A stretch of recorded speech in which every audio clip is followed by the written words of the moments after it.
What's up, Buck fans? How you doing? Happy Wednesday. Welcome to another episode of Bucs Report, the Aftermath 102.9, the Game Broad Street South Radio.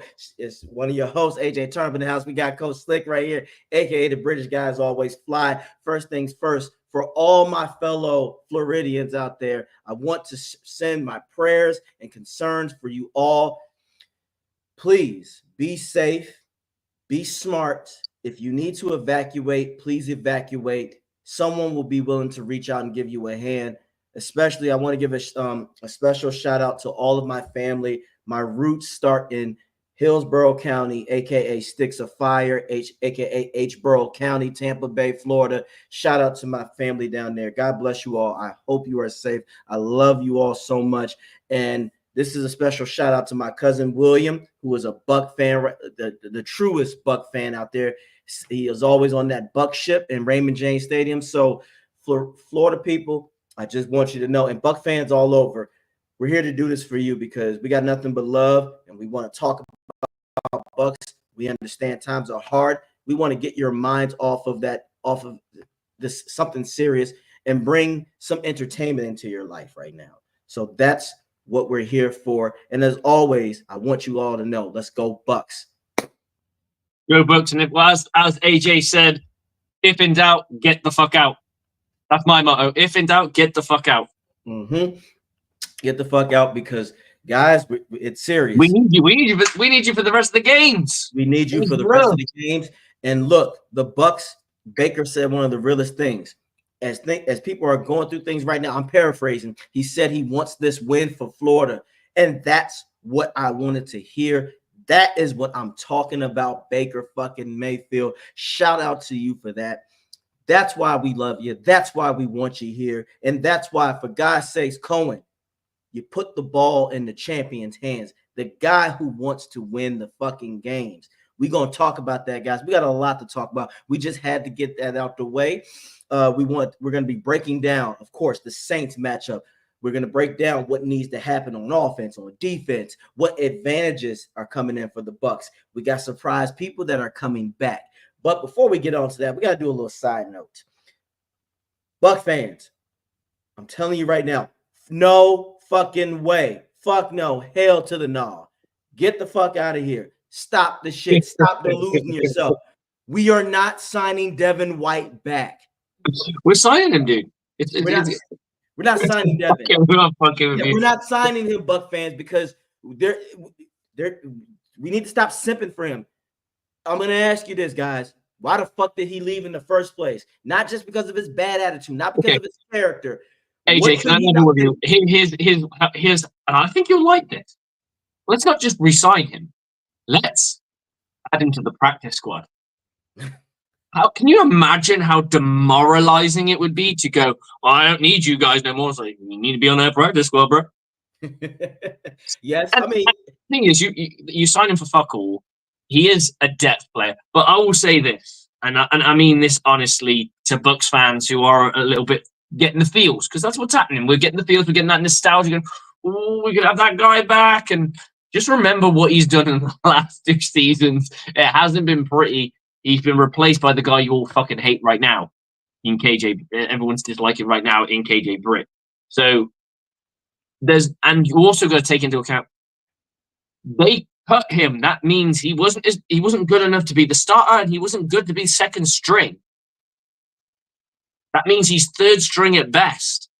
And you think he's going to come into Tampa Bay? You just played against the Eagles and kicked the shit out of them with their starters.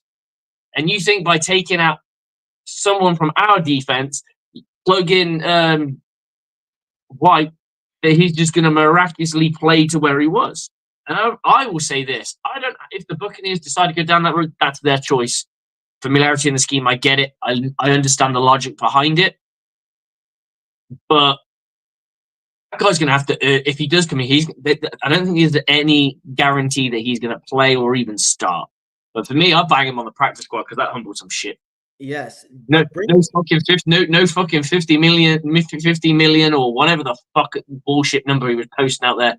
Now it's fucking 300 grand. Yes. But taking Devin White back, Buck fans, it's like taking back the girl that cheated on you. And mind you, before she walked out, she said, brag.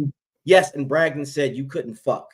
And then she said, I'm going to a real man. And the real man fucks her over. Then she comes back with the hey, big head, sorry, I missed you. You get the concept? Would you want that type of person? Mind you, she said that you was 2 inches and you couldn't even last 2 pumps. Put it that way. That is what taking Devin White back would be like. Yep. What message are you sending to this locker room? We have a unified team right now. He didn't learn then. He didn't learn now. He needs to take his chances elsewhere. And then with that bullshit post, well, fate and destiny will take me at hand. Anytime somebody says that shit, I go, yeah, you're cooked. It's like the chick again on IG with ads out there, but she has a Bible verse on the top of her caption. You see where I'm going? It doesn't add up. Bye, Devin. Whatever. I wish you well, but this is also a lesson to you young players out there. You can have all the talent in the world, but if you are not coachable and you are a jackass, that is what's going to happen. I want all you young men out there to understand this isn't just sports, but this is life. Being a dickhead is only going to take you but so far, and you are going to get humbled.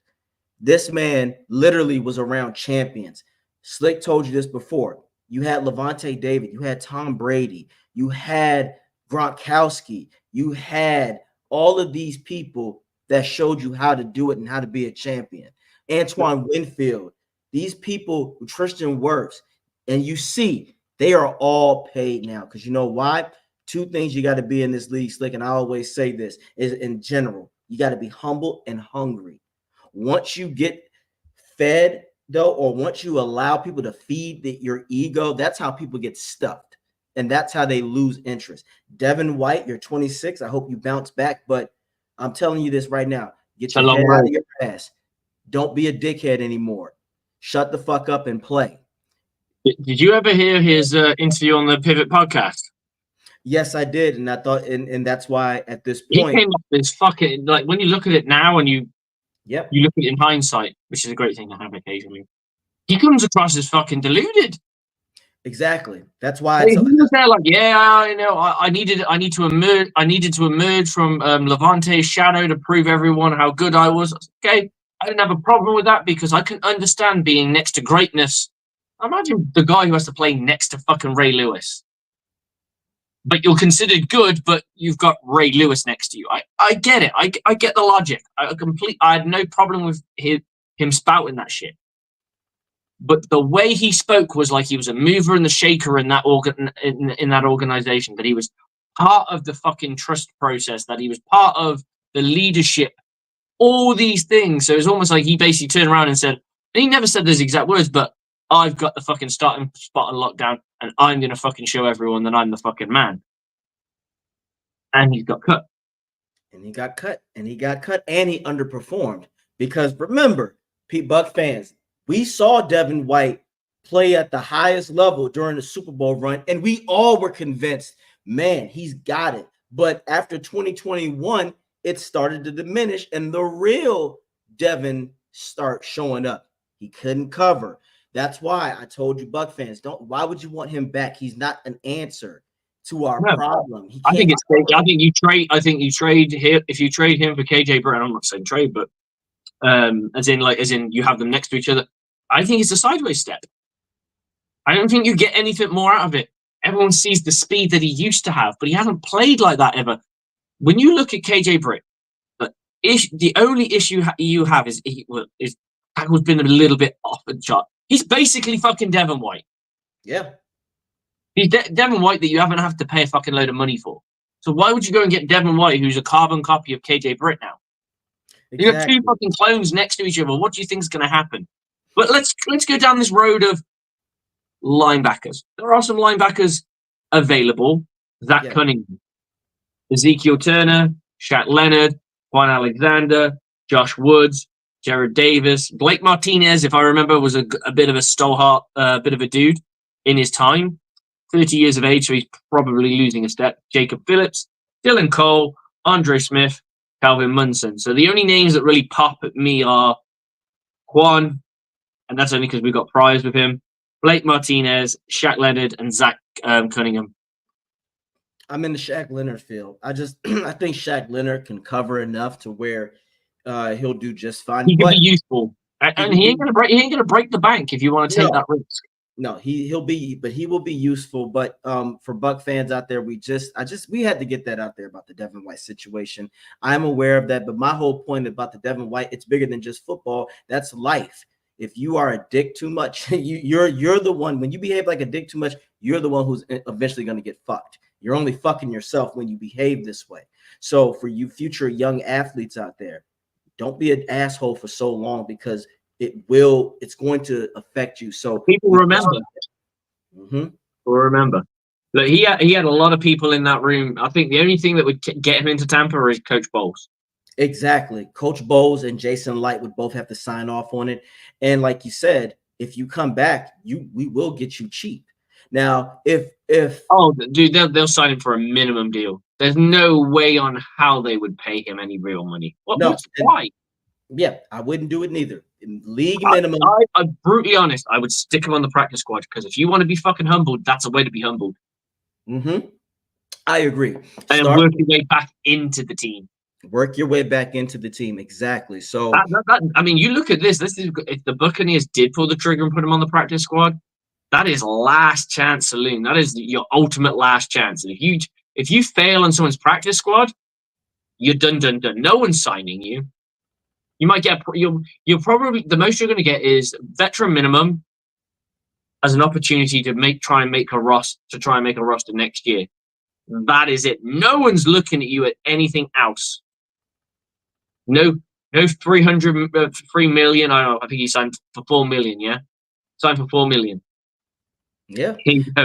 So look, and I hope you saved your money, Devin. I really do. That ranch ain't gonna pay for itself. So unless you outright outbought the shit. But anyway, we're done talking about people who used to be on our team. Let's talk about the team that we are heading into to play the team, and that is the New Orleans Saints. But first off, let me show you this. Like, this is what the Saints are. And a lot of people owe Coach Slick and I an apology. We told y'all this shit already. We kept saying, they look good, but let's see what happens when people adjust. And this has been the Saints so far, Slick. Yep. That is a perfect analogy of the Saints. A perfect analogy because that is what we told people. We told them. We did. We told them. They didn't listen. Hey. And now it's reality. But now it's, oh my goodness. And shit changes. Now, this is why I look at the punk ass Falcon fans and I say, you guys gotta chill. It's early. It's way too early because the Saints. I'm not at liberty to write the Saints off yet. Right. I think they're done, but I'm not at liberty to write them off yet because you know that they can play a competitive brand of football. They've been breathing down our necks forever. So I know they're fucking an annoying wasp of a team. I get that, but they're also a very competitive team. They will not go down. They will not take you lightly, and underestimate them at your peril. They're a team that when you're playing them, you have to fucking stomp them down and keep fucking stomping them. Otherwise, they will fucking, like a fucking little maggot, they'll find a way in and they'll fucking gnaw away at you. They're one of those teams that just don't go away. You've got to put them away early and you've got to hold them at bay. And you can watch the fucking light come out of their eyes because that's what the Buccaneers have done in the past occasionally to them, where they just fucking froze them out and they look fucking frustrated. And there's nothing better than seeing a team trying everything and nothing is sticking.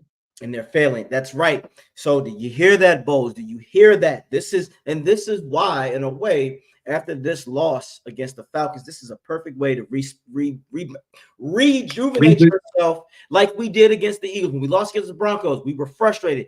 You can tell the way the Bucs came out. They came out with passion. They came out with fire and intensity. We need that, and we have another gift for us. Bowles, this is a gift for you. This is going to be Spencer Rattler is going to start against the Buccaneers. Now, I know people are very worried about some wish, yeah. Yes. Now, you already know I'm going to start on the defensive side. I just want him to the word that I want for Bowles to really look up in the dictionary is aggressive. Be aggressive. There is no need, in my opinion, Slick, there's no need to fucking fill this person out the first drive. Punch this team in the mouth first. Make a statement. Make a statement. Do a blitzkrieg. If you guys don't know what a blitzkrieg is, look it up. The Germans used it. It's meant to overwhelm the enemy. Overwhelm Rattler with blitzes. Overwhelm him by producing man press coverage, jam the receivers, put a safety over top to watch Rashid Shaheed's speed. But that is what you have to do. Load the box. Stop Kamara. That's what you need to do, Bowles. There is no need for cushion coverage, man. No need in this game. You don't want to have a quarterback with confidence. Simply be physical. Slick, I need them literally 65% of the time play man. There's no reason to play a lot of cushion coverage unless we're up 45-0 in the first quarter. Then I'll say, you can play a little cushion now. But for now, when the game is competitive. Yes, when the game is competitive, you need to punch them in the mouth first. If in a way, when you look at it, Slick, we are on a bad start typically when we lose the first two with Denver and Falcons.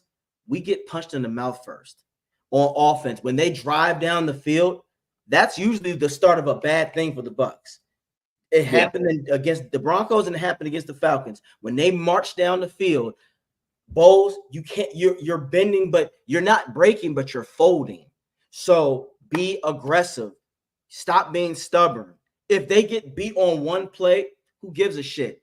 It might not happen again. Go be basic. You have to believe your man is better. That's all I'm saying, Slick, for defense. I agree. Be aggressive. Blitz the fuck out of him. And guys, Kancey is coming back. We're not expecting him to be Warren Sapp, but his presence alone with Vita Vea, that's a not open opportunity. With that big chunk of games that he's played, at the sacks that he's getting. Yaya Diaby coming off the edge. Those are the kind of guys who are going to eat because of it. And then people like KJ Britt, when you have a bit when the linebackers are kept clean, they can go make plays.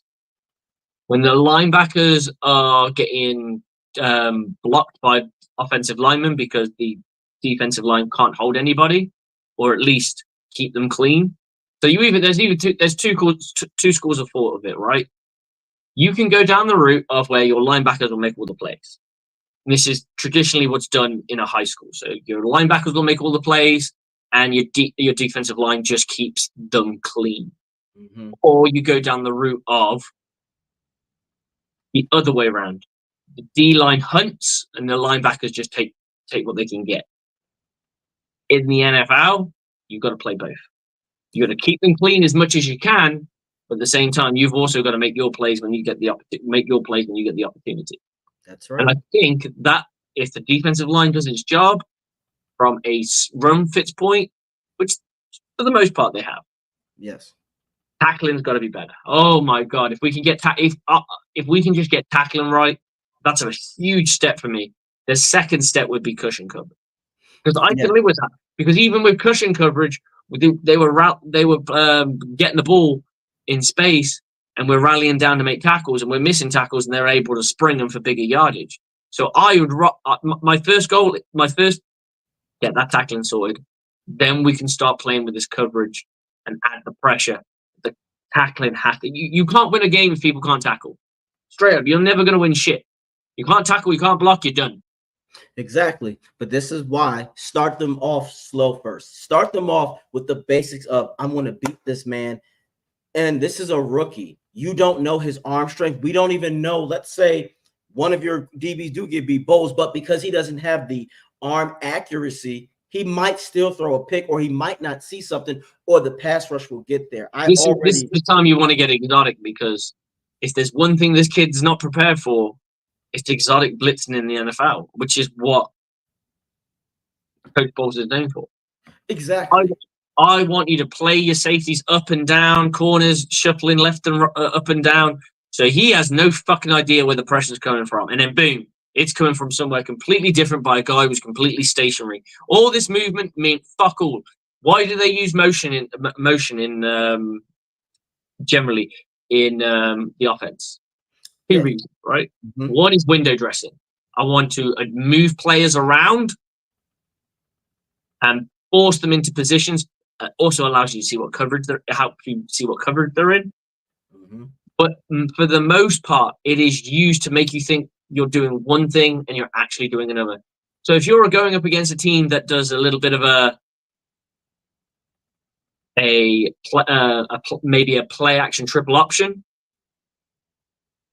then they might bite down on the sweep. And when they bite down on the sweep, that's where you've got them, because you're showing them one thing and giving them something else. Mm-hmm. So if you're gonna do fly sweep or jet motion and turn it into a fly, you might have someone follow it or move down, or the safety cut rolls down. That's where you're creating space. That's the whole point of offensive motion, is to manipulate what the defense is doing, because you can force them into doing what you want them to do. So, for example, in my team, our trips check was what did we call it? Pirate. Pirate. We had a pirate call, we had a flex call, and then we had our basic. The three things that we can do while we're in trips, but we can't blitz from the outside because that's been changed because of what they've done. So going into a trips formation, just from an offensive standpoint, limits what the defense can do, because it's not what you want is a team that doesn't motion, that just stays still, that plays probably close to as mirror imaged as possible, because everything's nice and spread open. So everything's kind of, all your pieces fit nicely. Whereas when you stack it to one side, it becomes messy because everything's off kilter. It doesn't look right. Spread works because you're creating gaps between everybody. So it is symmetrical, but there's so much more real estate in the width. So you take advantage of that. And I think that's what they need to do in their blitz. In their blitzing, is they want to show blitz, send out a blitz, and then have that guy moving around like fucking crazy, and then just back off. Yes, 100%. Yes. Well, another guy's creeping down here. You have this one guy's blitzed, and you're like, fucking Levante David's going to blitz. He's coming down. He's coming into that A gap where he's sitting at the A gap, and then someone else has come down, like an Antoine Winfield creeps down, or somebody else creeps, Christian Isian creeps down into that. He moves back. You know, where is it? You can't. You've only got a certain amount of time before the and do it late. Do it in the last 10 seconds of the snap, maybe 15 seconds of the snap. So there's a lot for him to take in that he doesn't know what's really going on, especially in man. Do you know why it works more in man? Because the guys who are locked onto a human being, they don't need to move, but everyone else can fucking dance around like anything. That's right. Realistically, you only have to cover 5 guys. Yeah, running back. Exactly. 2 wide out, whatever. Yeah. Yeah, and it's always about beating down the big dummy of the team. The 2 starting receivers for the Saints, they're good, but they're not great, but they're good. But nobody else after that is really going to challenge the Bucs. And then you have an inexperienced quarterback who doesn't understand pressure, who won't know Bowles' exotic schemes, who won't know, and then understand pressure to a point, but not at NFL level because he's never experienced it. It's too fast. And then with this Bucs team, with the emergence of with Kancey coming back in there, Kancey, like I said, him having an average day with Vita is already going to establish enough pressure, because now Vita is the guy that he'll just go back. He's going to play his position. Okay, 2 people, you're going to block me, Kancey. You're going to be the pass rush threats. We also have emerging other people, like you said. Logan Hall is balling for a little bit. Nelson is getting there. I think, guys, what Slick said earlier a few shows ago was good. Now the Saints don't know who to really lock in on. Now, of course, they're always going to really look at Yaya, because they're going to look at him as Yaya, Vita, and possibly Kancey. Yes. They may shift that to Logan Hall just because Kancey's coming back from an injury and Logan Hall has got a little hotter, so that could change. What I would like to see is runs, stunts, D-line stunts, utilizing people like Logan, the front 3, Logan Hall, Vita Vea, and Kancey. The reason is that is the strength of this team right now. If someone said to me, what's the strongest part of this team? If you got a fully operational, fit, healthy Kancey, and those other 3 guys, manipulate them around, move them around, and it will cause chaos because then he's so confused by what's happening up front. He's going to miss those guys like a JTS who can run and get hit home fast. They're going to miss a Levante who can blitz when he wants to.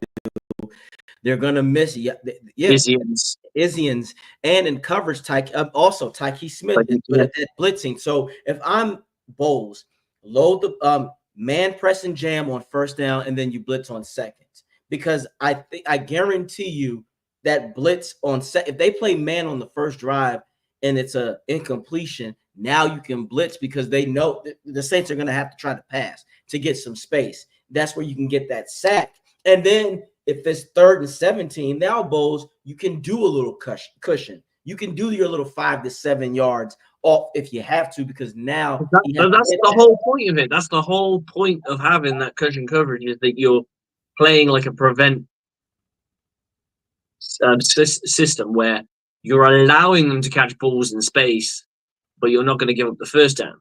The problem is we use it sometimes on 3rd and fucking 6, and we got guys stood at the fucking 8-yard mark, and I'm like, well, you know, what we actually trying to achieve here?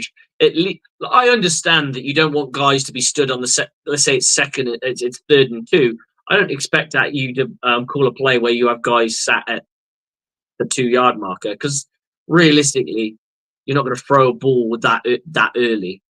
9 times out of 10, it's going to be way deeper anyway. So you may as well get to a 4. Yes, instead of a 4, so you're 4 yards up. But I don't know. That's just me as a play caller. Right? Like I said, everyone has their thing. We know that cushion coverage is used predominantly throughout the entire league. Everyone uses it. It's just for Bowles, he sticks to it because he wants to fill them out, and sometimes it works. But for the most part, I don't think it works because we don't have he can be a little bit. I wouldn't say scared because I don't like using that word, but I think unsure of the athlete that he's got performing, so he'll put them in a cushion situation. And I think sometimes players might go, he doesn't trust me. I mean, yeah, the answer is show him that you can fucking play, and that's it. But if it's not your skill set, it's even worse. Right, and that's the thing. Find the middleman. The middleman is, okay, I'm not going to drop him back. So why not? Okay, he's struggling at 5 yards off. Drop him at 6. See what 6 looks like. These are the kind of adjustments that you can make. Okay, he's struggling with outbreaking routes. Okay, get him to man the guy up a bit more, in the sense of he's splitting his leverages right down the middle rather than opposed to an inside shade or an outside shade. Yes, you shuffle a half step inside. So you can also half step outside. That way, if he does break outside, you're half a step already there. You're half already those there. Little things that you want to play around with that you can, instead of going, oh, I'll just play cushion coverage. It's like, okay, well, there's that, but why not do all these little intricacies where we can work out, and there might be a sweet spot that athlete can work at. So you go, okay, he struggled at 6, but it's 7. It's 7 with an inside, with a step to the half step to the outside. So his inside foot is over the knee, outside the outside knee of the receiver. So he's still inside, but he's not totally inside. Yeah, exactly. He's playing that outside release perfectly. He's playing the depth perfectly. Everything's fucking great. And now you haven't had to go to cushion coverage. And that's the whole point. You only want to go to cushion coverage when it's necessary. But in the beginning, it's okay, Bowles, to take those risks, because sometimes I think you're right. He's not scared. He's too cautious. He's too worried about something that don't worry about that, because sometimes getting beat deep might be a blessing in disguise. Sometimes, like, let's say this is a 4th quarter situation. There's 7 minutes on the clock. You're down by 3, but you want to try to hold them, but you get one big play knocked off, but that only took 22 seconds. Now your offense has time to make a comeback, and then your defense still can find a way. But if I march down the field and it's 7 minutes, but I take off 4 minutes and I still score anyway, now you've put your offense in a very hard situation. That's where Bowles has to understand. Knock it out early. Punch them in the mouth early. This is the right time. Their line is banged up, Slick. Especially, I think with the offense that we have right now, it kind of works because I'd say the only game that we've been disappointed in the offense, and that's me. This is me personally. I say we, I mean me. Is the Broncos game. Yes. Everything else, we've all been quite happy with. We've all been like the first one, yeah, okay, we would like a bit more out of it. Second game, yeah, is what it is. Third game, fuck me, we're like, we started cooking with gas, and we're like, okay, brilliant. Then comes the Falcons game, and it is just the offense is on fire for a while. Mm-hmm. For a hot minute, we were red hot. So rather than feel out an opponent and go, well, I need to figure a few things out, punch them in the mouth early and let your offense fucking do the talking. Because if you double whammy them, so they get the ball, you stop them, boom, the offense scores. That is like, if you're a head coach, yeah, you got to be calm. But for a moment, the players are like, fuck, we couldn't score, we couldn't move the ball, and we just let in a score, especially if it's a long ass touchdown. Let's say you just free and out them and they boot the ball. They drive from the 35 all the way in. Long methodical drive as well. Pip, because they're the ones that take it out of you the most. When it's a giant mistake, you're gutted, but at least you know it was that one mistake. If we get rid of that mistake, they got nothing. That's the psychology thing. But when you're giving a play here to play here, that's why third down is a crucial down, because it's a mental down. You win that third down, like fucking 3rd and 10, boom, fuck, we can't get these fuckers off the field. That's how we feel sometimes when we're watching that cushion coverage. We're like, fuck, we need to get these guys off the fucking field. Why are we still letting them fucking hang with us? It was fucking 3rd and 8. What are we doing here? That's how we feel. The players feel it too, because they're a bit more conditioned than we are, because they expect, they're drilled into these situations. But that's what goes through our minds. It's probably going through their minds too, and it breaks. Yeah, you're bending. Eventually, someone's going to break. Exactly. And guys, coach just basically broke down what it is to be a football player on the field. You get them out quick, and that's what it is. And I'm glad we're on that, because speaking of the offense, I want Cohen to channel this person's energy right here. This man right here. Fucking killer. A mercenary, an assassin, merchant of death. Look at his eyes. Cohen, I want you to see this.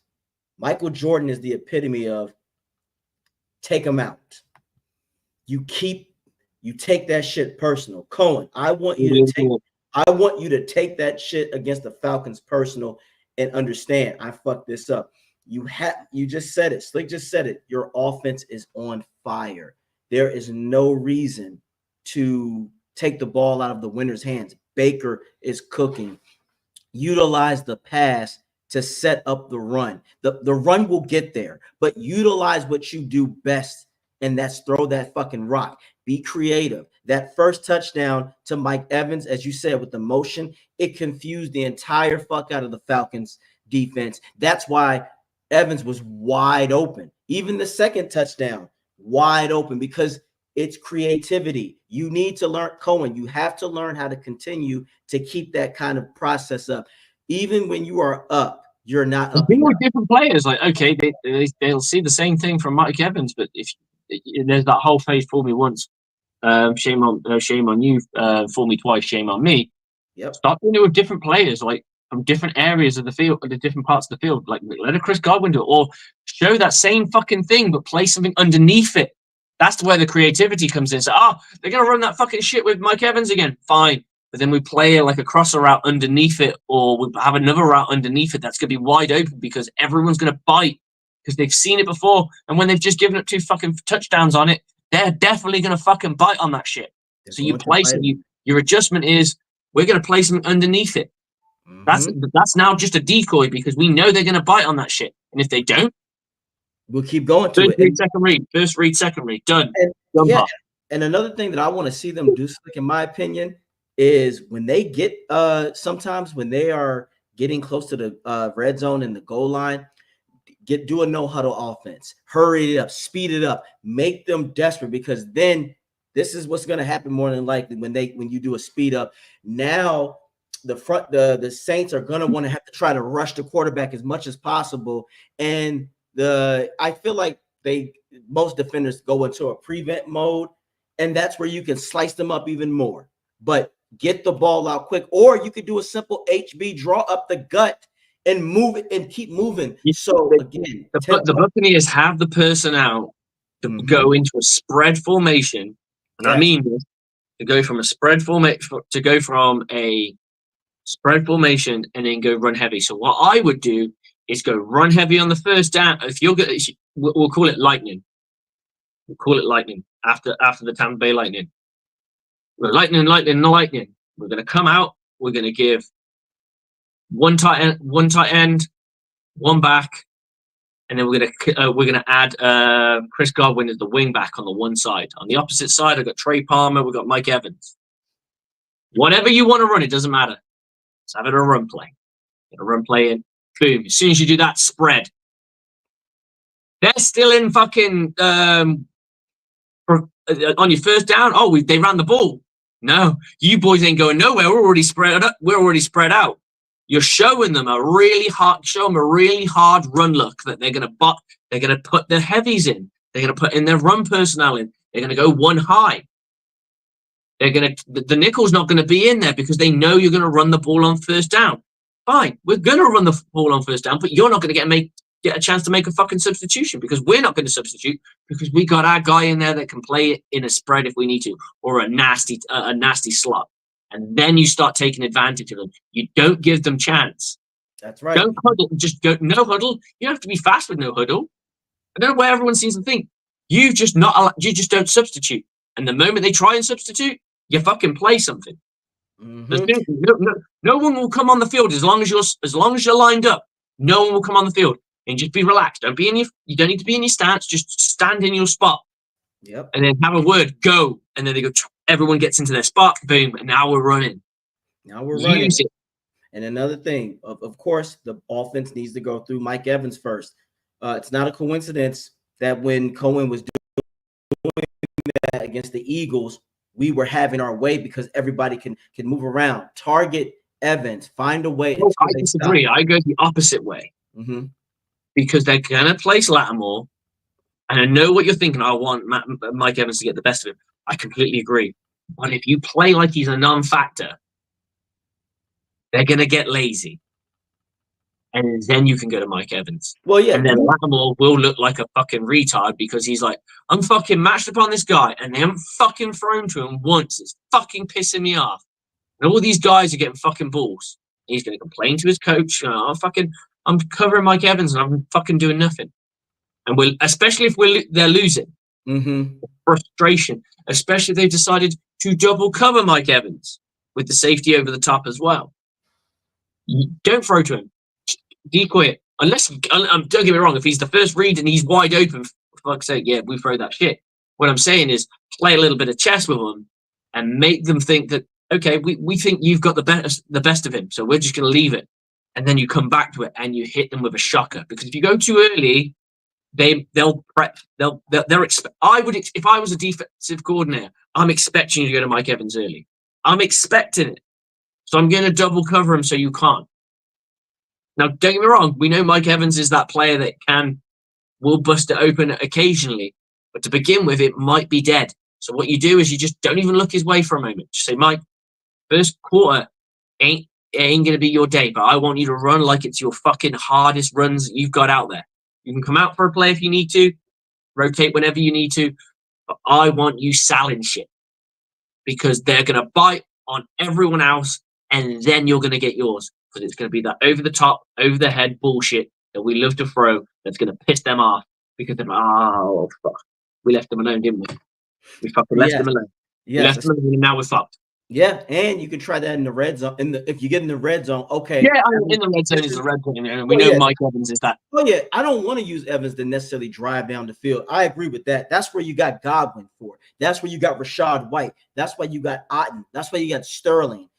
Yeah, we have the people. And I think McMillan will come back. I don't think Palmer will be back. But no, we have the personnel to do it. You're right. Evans should understand that, hey, we're not going to use you to drive down the field. in early anyway. We want you to be the red zone killer. So we know, because more than likely, remember, the Saints are arrogant enough to be like, you know what, Marshawn, you got this motherfucker one-on-one.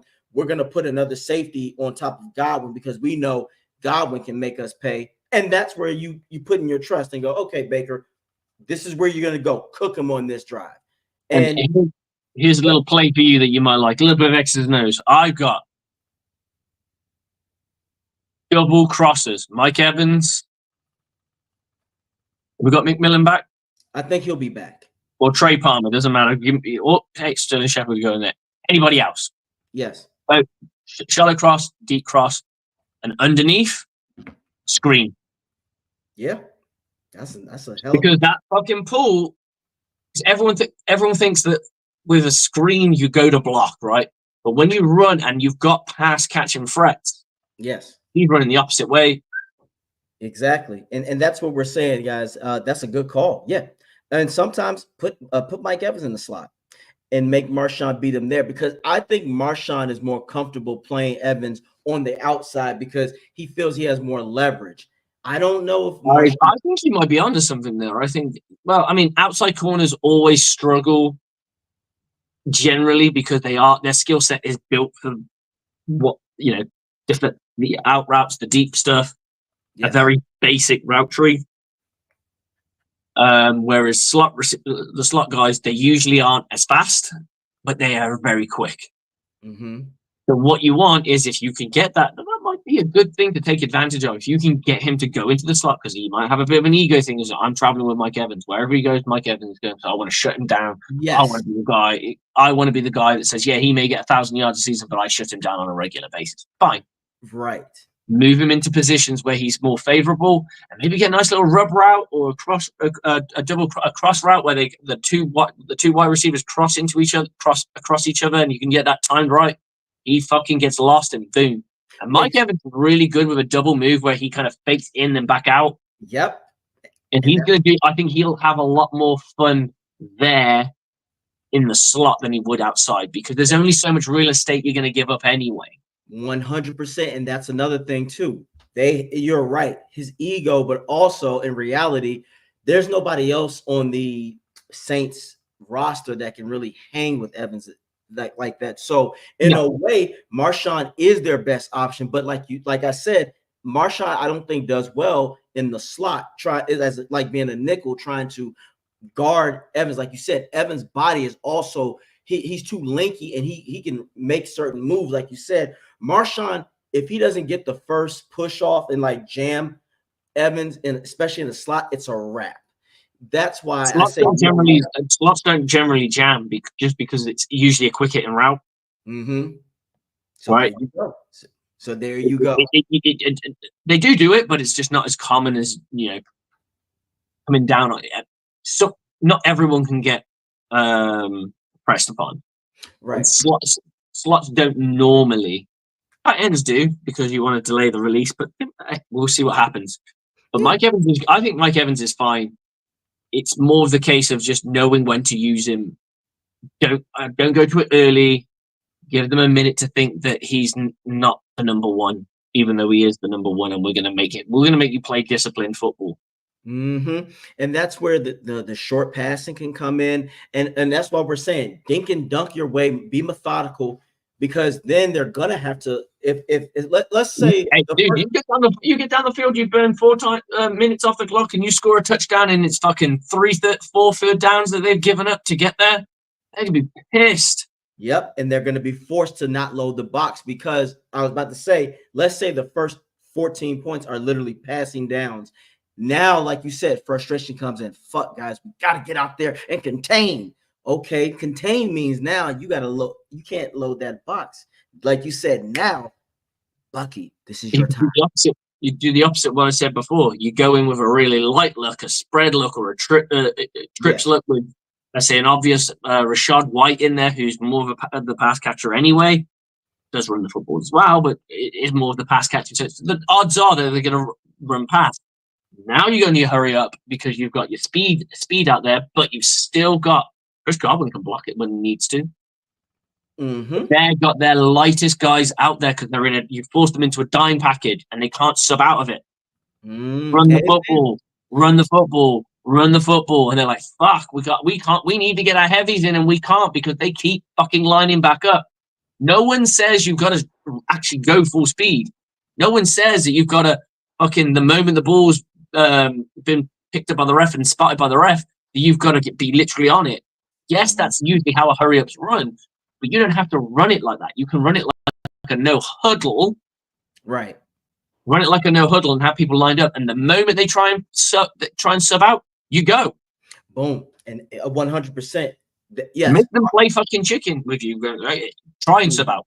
And that's yeah, I agree. No, Slick, you're on something. Overwhelmed, and like you said, this is still going to be a competitive team, but you want to smack them in the mouth, like you said, knock their fucking spirits out because there's so many weaknesses they have. Demario Davis is still a high volume linebacker, but he is their only true weapon between him and Marshawn. Is he healthy now? I think he is. He's getting healthier, but that's my point. Take advantage. They only had one sack on Mahomes yesterday, and he wasn't pressured that much. And good God, if you've seen Cam Jordan, Slick, it's beautiful and sad at the same time. I like it because it's beautiful, but I know Saints fans, they're sick. He's garbage now. He doesn't get no push, no nothing. He's just isn't that PC out there? Right. He's just a waste, though, at this point. So he's not even. It's sad to see, though, because he was one of the better defensive ends in the league, to be honest. He was definitely one of those dudes, and it's just got worse and worse. And he got gifted a few Pro Bowls. He got gifted a few bits and pieces just because of how I wouldn't say likable, but like how much of a media personality he is and how chatty he is. And now we're just seeing that he is a guy who can't put the numbers and isn't the same dude. Don't get me wrong. There will be games where he'll still have the old veteran impact. All veterans have it. Like J.J. Watt still had it here and there, but it's coming to the end of his career. I think he's done. I think he's done. I think he's done as well. He hasn't been, to me, that dominant force since 2018, and that's a long time. But remember, he was in the league in 2011, so 7 years. Cam was on that high level. I'd say from 2011. He was definitely one of the best defensive ends in all of football. But now after 2018, he's washed. I think the standard of play has dropped and dropped and dropped and dropped. I think the fact that I would say this, if he wasn't such a leader in that locker room and such an organizational player, he'd have been gone a while ago. I think so too. I think after 2022, he would have been gone. I think there's some heartstrings involved in how beloved he is and stuff like that. I think that's kind of kept him around, and he's still useful. It's just he's useful and expensive. Right, and that's where the Bucs have a chance because their defense is old and the Bucs offense is young and energetic and vibrant. The line will get there, so that's all we want Cohen to understand. You need to, like I said, I'm gonna bring it up here again. Because they said Baker watches Tyson film to get him hyped. I need Cohen to watch Jordan. Take that shit personal. Look at that champion's eyes. Look at the GOAT's eyes. Brady had that look sometimes. You have to want to destroy your, and like you said, I want Cohen to go, hey, this is the Saints. This person is in your division. They're fighting to keep you from winning the NFC South. They're fighting to keep it becomes a fucking slog, dude, if we lose this game. Because it don't get no easier. It gets no easier. We go and play Baltimore, who aren't a bad team. Then we got the Falcons, who rightfully so are in our wheelhouse. Like they're a solid team. We shouldn't have lost to them. We found every way to lose that game and no ways to win it. It's at home. We should be healthier. I would expect us to win it, but it's still not going to be. It's not a gimme. It's not a gimme game. Not a gimme at all. But again, like you said, this is the type of, when you are gifted this. Derek Carr is out. You got a rookie in. He doesn't know any better. Beat up. Now our pieces are playing as well. Yep, and our pieces are returning. Now Gedeke is limited. I really hope that he can they clear that shit. But that's a whole nother conversation for another time because I'm getting mad about that. Problem though, yeah. Barton's the one that's definitely probably not going to play. Who do you think? Barton. You think so? I mean, he was a no show at practice completely. yeah, Like, I mean, but it's Wednesday. I think if he shows up tomorrow, he's playing. If he shows up tomorrow, to because be honest, I'm not too worried because I know that Hainsey can do a job. He's just not. He's a low end starter. right, and But I know he can do a job, but like I'm already like what I've seen of Barton. I think he is. that's my point. Because Kamara didn't practice today either, but I know that motherfucker's playing. So that's why with Barton, I think he'll be fine. I think the two people that I know for sure that they were saying more than likely are not going to play is Palmer and Gedeke. Those two, they said those two more than likely is not playing. I think this could be the Buccaneers being overcautious with Geteke as well. Like with the whole tour thing, I think they're going to be like, we need to be really fucking careful here. I hope so too, but maybe it's just certain things that don't sit right with me because I get it, but Josh Allen bust his fucking head open basically, and they let him come right back out. People are like, well, it wasn't identified as a concussion. Yeah, I find It all comes down to like your symptoms. If you've still got symptoms, I mean, some people get sparked the fuck out and they're fine. Like they can be full on knocked out. Other people can take a bump on the head and they feel sick for days. They feel all these different things. And I suppose it doesn't help when you've got a guy who's concussed living in a city that is one of the humidest in the country.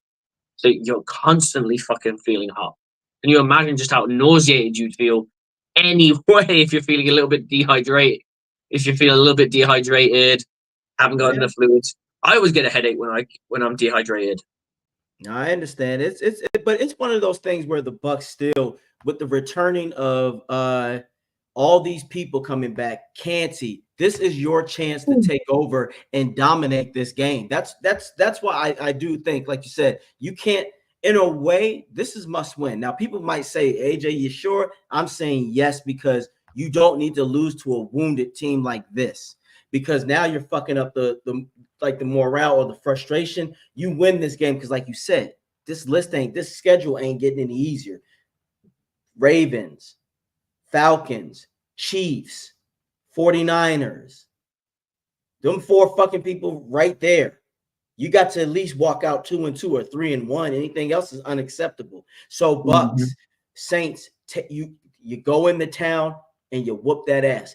This is like the Eagles game again. If they're wounded, fuck them up. Good teams, like you said, Slick, put away teams early. This is a team that's going to be competitive if you can take them out. So for Cohen, this is my motto, Slick. If it's 14, even if it's 14-0, hey, it's not 21-0 yet. Oh, it's 21. It's not 28 yet. It's not. Keep pushing the envelope. Keep pushing the envelope. Stay creative. And like you said, Slick, if you see that one thing isn't working or it is working and they're not stopping, they keep going with the shit. But if you see, oh, fuck, Godwin just got 2 touchdowns. We got to double him. Okay, Evans, it's your turn now. Sterling, it's your turn. Otten, it's your turn. Rashad White, it's your turn. Bucky, it's your turn. We simply, in my opinion, Slick, we are the better team overall roster-wise. We have everything. A better quarterback. The line is getting better. Our receivers, enough said. Tight end, better. Running back, I'll give it to them because of Kamara, maybe, but overall, this Bucs team should go in there and handle business. That's what we want. We want this. And like I said, Bucs, Baker has already come out saying, I want to win because of this storm situation. So I have a lot riding on this. And I do think the Bucs will prevail. I think at this point, though, Slick, we want Bowles and Cohen to have that killer lock, though.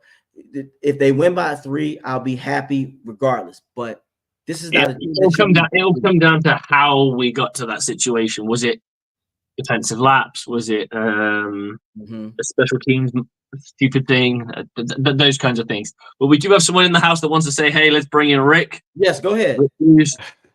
Hey guys, how you doing, Rick? Good guys. I am sorry that it just kept popping me in there and on the show, interrupting. It was just not on purpose. It's all right. Man. It's all good.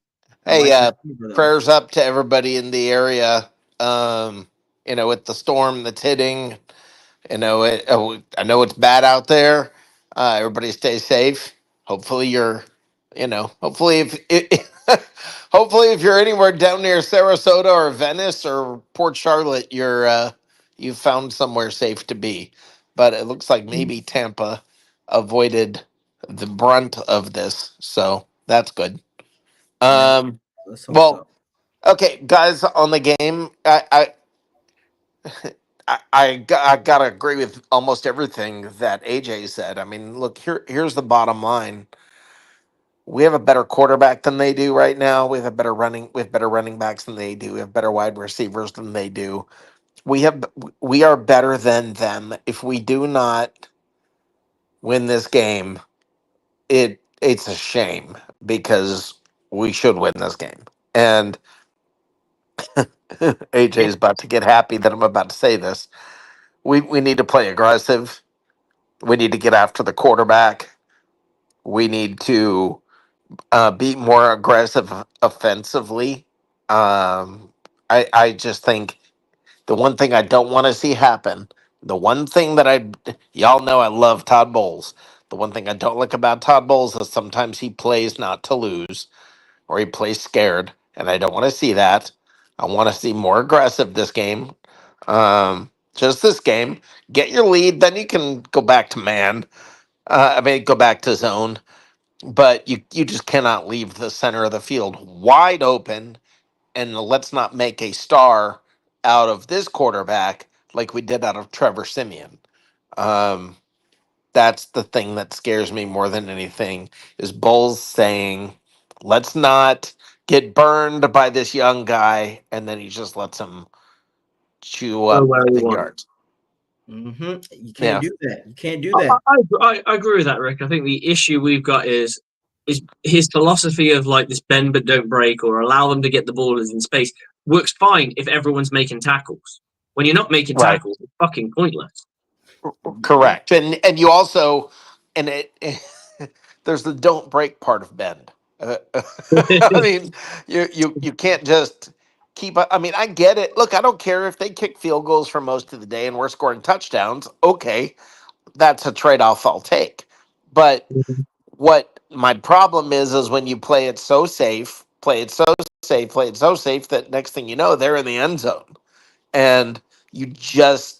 I mean, at some point, you've got to take the don't break part of that bend, but don't break instead of just embracing bend.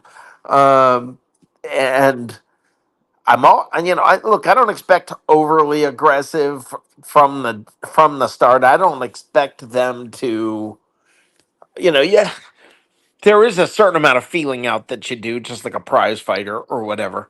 But you can't. We cannot play scared. We have to go take this. We have to go take it. Not say, hopefully they'll give it to us. Not say, let's not screw up. Instead, let's have a little bit of confidence. Instead of saying, let's not screw up, screw that. Let's just go take it. Let's go get them. And not worry about it because look, there's a big difference between 4-2 and 3-3. There's a Yeah, big difference. man. Look, Mhm. basically, Bowles need to adapt to Arians' mentality. Make these bitches bend the knee. Beat them over with a fucking stick. Do not spare the rod because it spoils the child. Whoop these motherfuckers and beat their asses. You are better than them. There is no excuse, Bowles. Cohen, Baker is cooking. Let that motherfucker keep baking. Mike Evans is 31 and 5, and he has tied among the league of touchdowns. This is what we need. We're not saying do what Slick said. We ain't saying you got to thug it out and just throw it to Evans all day. That's not smart. No, because they're anticipating that. But still find a way. Creativity, spread them out. Rick, they have a tiring defense. They're just Screen. crossing All routes. day long, throw screen passes. Spread them out, and then you got Godwin and Evans. Yeah, I mean that if you keep drawing them towards a screen, you keep doing that, then then all of a sudden when they're coming up to try to stop the screen, right over their head. So, guys, there just I want to go take this from them. I don't want to play safe because it's not Carr. I don't want us to get into this mode of being careful. I Mhm. just don't want to see that happen. And there's a don't be stupid, but don't be careful. Don't be careful, and you don't have to. And if you make a mistake, it happens. I said this analogy already, or this scenario. Rick, how would you feel if you had 7 minutes on the clock? It's fourth quarter. You're down by 3, and your defense just gets scored on, but they only take away 30 seconds on that drive. Or would you rather have someone march down the field, chew up 3 minutes and 30 seconds, and they still score anyway? And now you don't have enough time for your offense. That is what Bowles has to get out of. If Yeah. one bad play happens, Slick said it before. That's just one bad play. That's one of those, oh shit, this is what we did, not to mess up. We can go back to the drawing board. But if you That's the have guy. to deliberately drive down on you, death by 1,000 cuts, and then score, now the You can't pressure, let them take up the entire clock yeah, the pressure at goes the to end of the the offense. game. Right. You've got, I mean, at some point, shut down the center of the field. And if they burn you, they burn you. But at some point, you've got to stop. You just can't. You cannot just completely ignore the middle of the field. And hearing Todd Bowles say, well, there was poor communication. Slick would know more about this than me, but I'm calling BS. I think it's more than that. It depends on the call. If there's in certain situations, certain formations, and certain people have certain checks, it could. But It you've got can't Levante be David. You've only got Levante that. David there. I don't see how. But if you look at the game, to be honest, I'd say it probably happened. Probably not as much. I'm not saying it happened all day, but it might have happened on key downs where I saw Levante David trying to get people into place and people weren't moving, or he physically had to shove them, or he was screaming at people to move and what have you. And I think there was communication issues, but then you clear those up on the sideline. Mm-hmm. Yep, that's all that Well, was. that's what my point is about. I'm calling BS on it being communication because I can Mhm. buy that if you're not communicating well at the beginning of the game. But if you're not pulling your players aside and taking care of that on the sideline, something's wrong. I mean, if you're communicating that poorly to where one spot on the field is open from the opening kickoff to the final gun, something's wrong. I mean, Yeah, if no, they you're not wrong, Rick. No, what happened was Bowles didn't want to take the blame of, hey, yeah, I played too cautious, and despite the fact that we were getting gutted up the fucking middle, I didn't want to adjust because I didn't want us to get beat deep. That's his problem. It's like every time if one of his corners get beat deep, it's well, you see, I got to go back to being safe. No, someone who really needs to be put on trial right now. That is what I call you need to get your shit together. Is Dean, because Dean hasn't been playing well, even when he I has. don't think he's playing that bad. I think he's playing. I think I he's think he's getting. playing. I think he's playing average. I think he's playing poorer than he normally does. That's my point. It seems like after the Eagles game, he's diminishing because I now feel like he's playing too safe now. He's doing what you're talking about, Bowles, where he's giving the guy 15 yards of space, but nobody's really getting behind him. It's it's not about getting behind, but he's getting beat anyway, and then he does soft ass punk I tackles. see what you. I know what you mean, Rick. It's the fact that he's the one who gets the cushion coverage, and he's the one who's always got to rally down and make plays, which means right, people are always catching balls in front of him, and he can't really make a play on it because the play's in front of him rather than right next to him. right. And I don't listen. I don't mind cushion coverage sometimes. Sorry, AJ. I don't mind it. I mean, I don't at all. But I think there's a point to it when it's 3rd and 3, you can't give 10 yards No. cushion. No, And mhm. And we do. On occasion, we've done it. We've given fucking a ridiculous amount of real estate, and you sat there going, but you literally have to run a slant or an out route or right, whatever. And it's any quick hitting route. And even if you throw it to a point where they catch it with a yard where they've only gained a yard. They don't have to fucking fall over and they've got the fucking first down. Right. So anyway, guys, I don't want to take up too much time on your show, but We're pretty much done now anway, mate. Yep. okay. I just want to see us take it. I think it's time. Let's just go take this game. Let's stop the Let's get that Eagles performance again. yeah. It's time to I don't know, it's time to do some damage to somebody instead of playing nice. And that's what I feel like we did last game. We played so nice and so careful.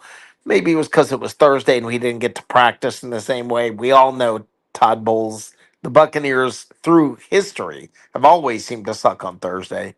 Um, I this better be another bounce back game. I think it will. Rick, as always, I appreciate your time, my man. We'll be talking again because I'm gonna be on that Bucks pregame show. Yes, sir. Talking my Have a shit. good one, guys. You take it easy, my man. Go Bucks. Go Bucks. Go Bucks. Go Bucks. But yeah, he's right. We need to take this. I just said it, Rick. I mean, Slick. This is a game where you don't want to win by 3 in this shit. You want to be able to dominate. We should beat this team by no less than 17 if you do things right. So that's where I end off mine. Is there a last note that you would like to get out there for? No, I think my prediction is 20 to 30.